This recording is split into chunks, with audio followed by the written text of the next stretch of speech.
Now, the new year is a time that a lot of us sign up to gyms, and a number of us stop going for all sorts of reasons. But one Londoner, Peter Lloyd, quit his gym at the Kentish Town Sports Centre over the issue of women's only hours, which he said amounted to sexual discrimination. He sued the gym and the two parties settled out of court. Peter has since written a book called Stand By Your Manhood, and he joins me now. Peter, tell me, how did you come to sue the gym?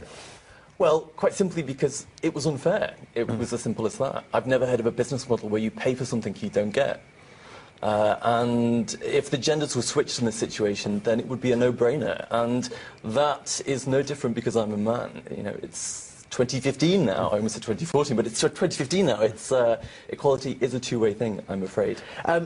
Were the women's only hours the times you wanted to use the gym? Yeah, frequently. It was actually a real imposition sometimes, and not just for me, for a lot of other men. But one of the wider issues was the fact that it suggested I was somehow a predator or, you know, dangerous by default. And I found that really offensive, and I think that was one of the main driving forces behind it. So. And you speak to some women, though, they do feel a bit uncomfortable around men in gyms. Did you have sympathy for that feeling? Yeah, absolutely. And I was never actually against women hours per se. What I was against was the way it was structured as a business model. So I suggested that the gym perhaps keep a women's hour but charge men slightly less for the hours they can't use. And they rejected that on the basis that we should have this kind of Titanic era women and children first approach, which I just think is irrelevant now. I think part of equality is refusing to subsidise women because they're obviously capable of living their own lives independently. So the policy was unnecessary. We spoke to Camden Council, who gave us a statement which said, the council is within its rights to run women's only sessions. Women feel excluded from sport and physical activity for a variety of reasons. Our women's only sessions are effective in increasing participation and improving health.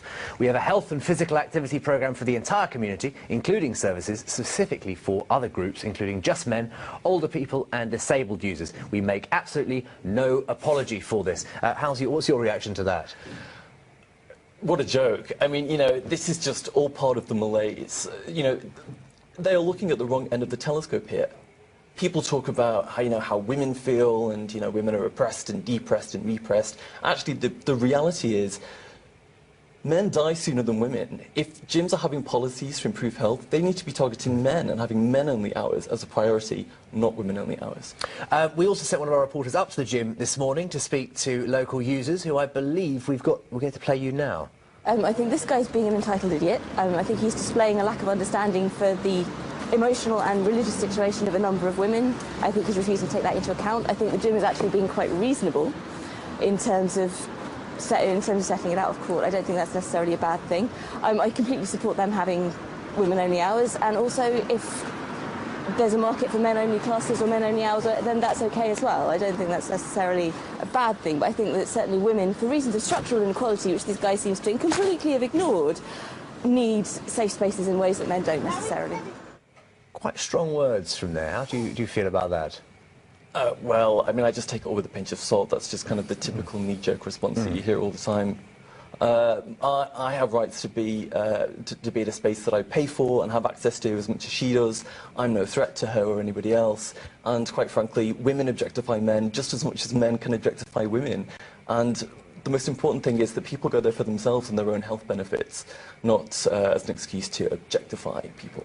This topic has got lots of people on Twitter talking to us as well. I've got some tweets on screen now. Ando says, I wouldn't call it sexist. It can be frustrating when you turn up and find out it's women only. Plenty of notice needed. Some women don't have a lot of confidence. They don't want to be stared at by men or get embarrassed. Sam Leonard has said, most men think they can score in a gym. Most women wouldn't bother looking. I must say, I've not ever gone to the gym with the intention of scoring, have you?